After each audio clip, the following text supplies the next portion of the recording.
WWE Raw results. We're going to be talking about the shocking Becky Lynch movement and development. We're going to talk about what's next for John Cena. We're going to talk about the return of Rusev, Sami Zayn, Jey Uso, and Gunther attacked Michael freaking Cole. All that more in today's video. So John Cena, our undisputed WWE champion, he beat Cody Rhodes 24 hours ago, and he opened Monday Night Raw.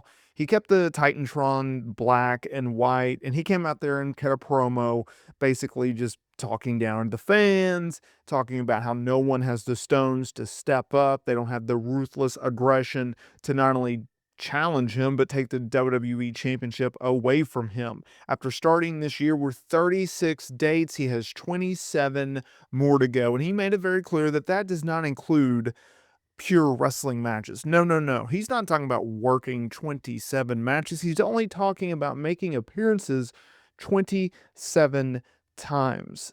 And then we get a close-up of John Cena holding up the WWE Championship, and you start to notice the fans in the background. There's a lot of excitement. There's cheering. And then all of a sudden, you see a Randy Orton appear as if he was in a very bad horror film, and he takes out John Cena, delivering an RKO. And as he's standing over a laid-out John Cena, he reaches down and he grabs the WWE Championship. He looks at it, and it indicates what you already know, that we are going to be getting John Cena versus Randy Orton.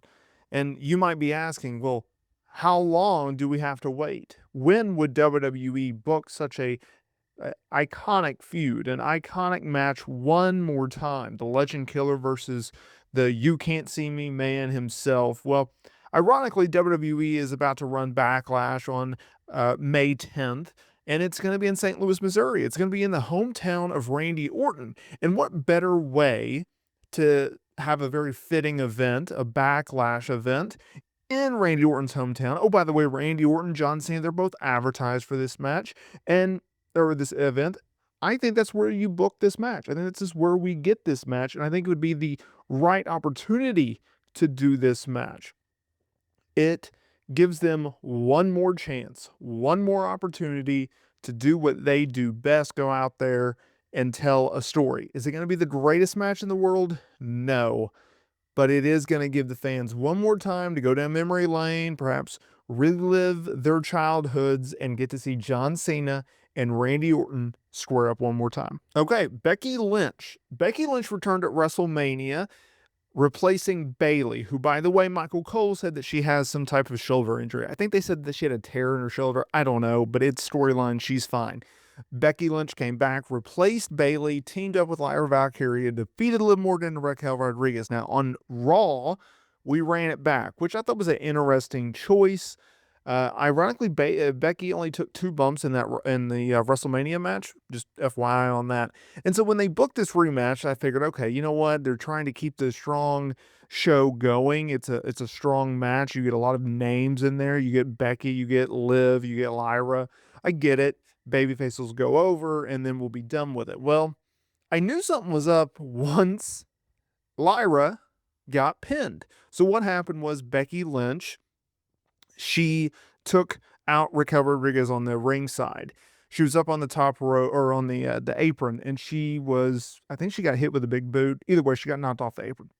And this allowed, Liv to hit her finisher to Lyra. 1, 2, 3.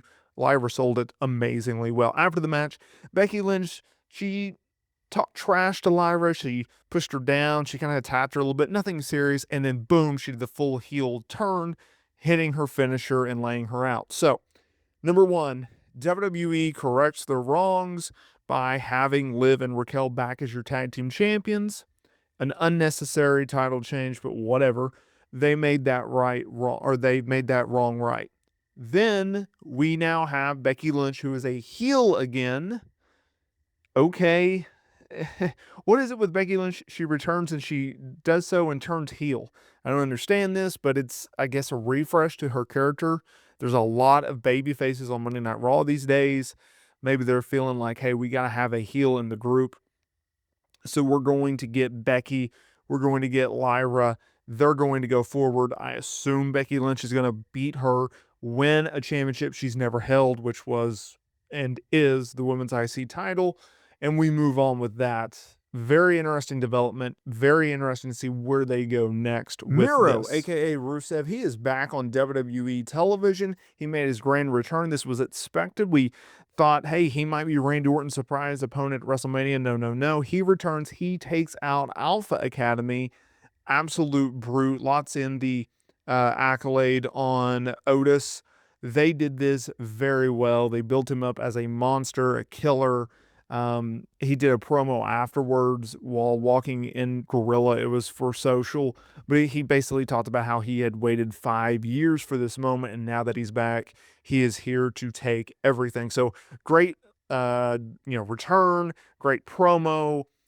He looks in fantastic shape. Deadline reported that he is under a 2-year deal. His wife, CJ Perry, aka Lana, she's under a Legends deal. The Legends deal, I believe PW Insider first reported that. But either way, Miro, aka Rusev, he is back and better than ever. Jey Uso came out for a celebration as the new World Heavyweight Champion. He brought out Sami Zayn. He brought out Jimmy Uso. They all celebrated. I honestly thought we were going to get a heel turn from Sammy, from Jimmy, from someone. But no, they just all celebrated together and we moved on. So I don't know what that's doing. We don't really know where Jay's going, but we had a celebration, and I guess we can all celebrate that Sammy's back on TV and Jimmy's back on TV. One of the most random segments of the night, it was Gunther, who had lost, obviously, the World Heavyweight title to Jay at WrestleMania. He came out and absolutely destroyed Michael Cole and Pat McAfee. He attempted to put the choke, and at one point did have the choke locked in on Michael Cole, but Pat McAfee jumped up, punched Gunther. Gunther choked him out. Pat McAfee's crew, who was at ringside, got involved. It was a very well done segment. I don't know. I guess we're getting a Pat McAfee versus Gunther match. Kind of random, but okay. So let's talk about this ending to Monday Night Raw. I thought it was going to be just a basic segment, and no, they ended it in a very big time way.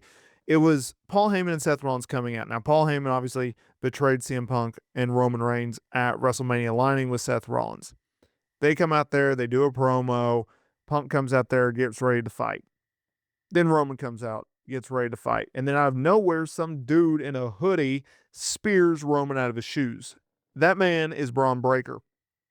Braun and Seth proceed to lay out CM Punk and Roman Reigns. So now the alignment. Paul Heyman as the advocate, the manager, the wise man to Seth Rollins, and now Braun Breaker. I like Paul being with Seth and Braun more than Paul with Seth. This storyline continues and we move it along. So hats off to everyone involved.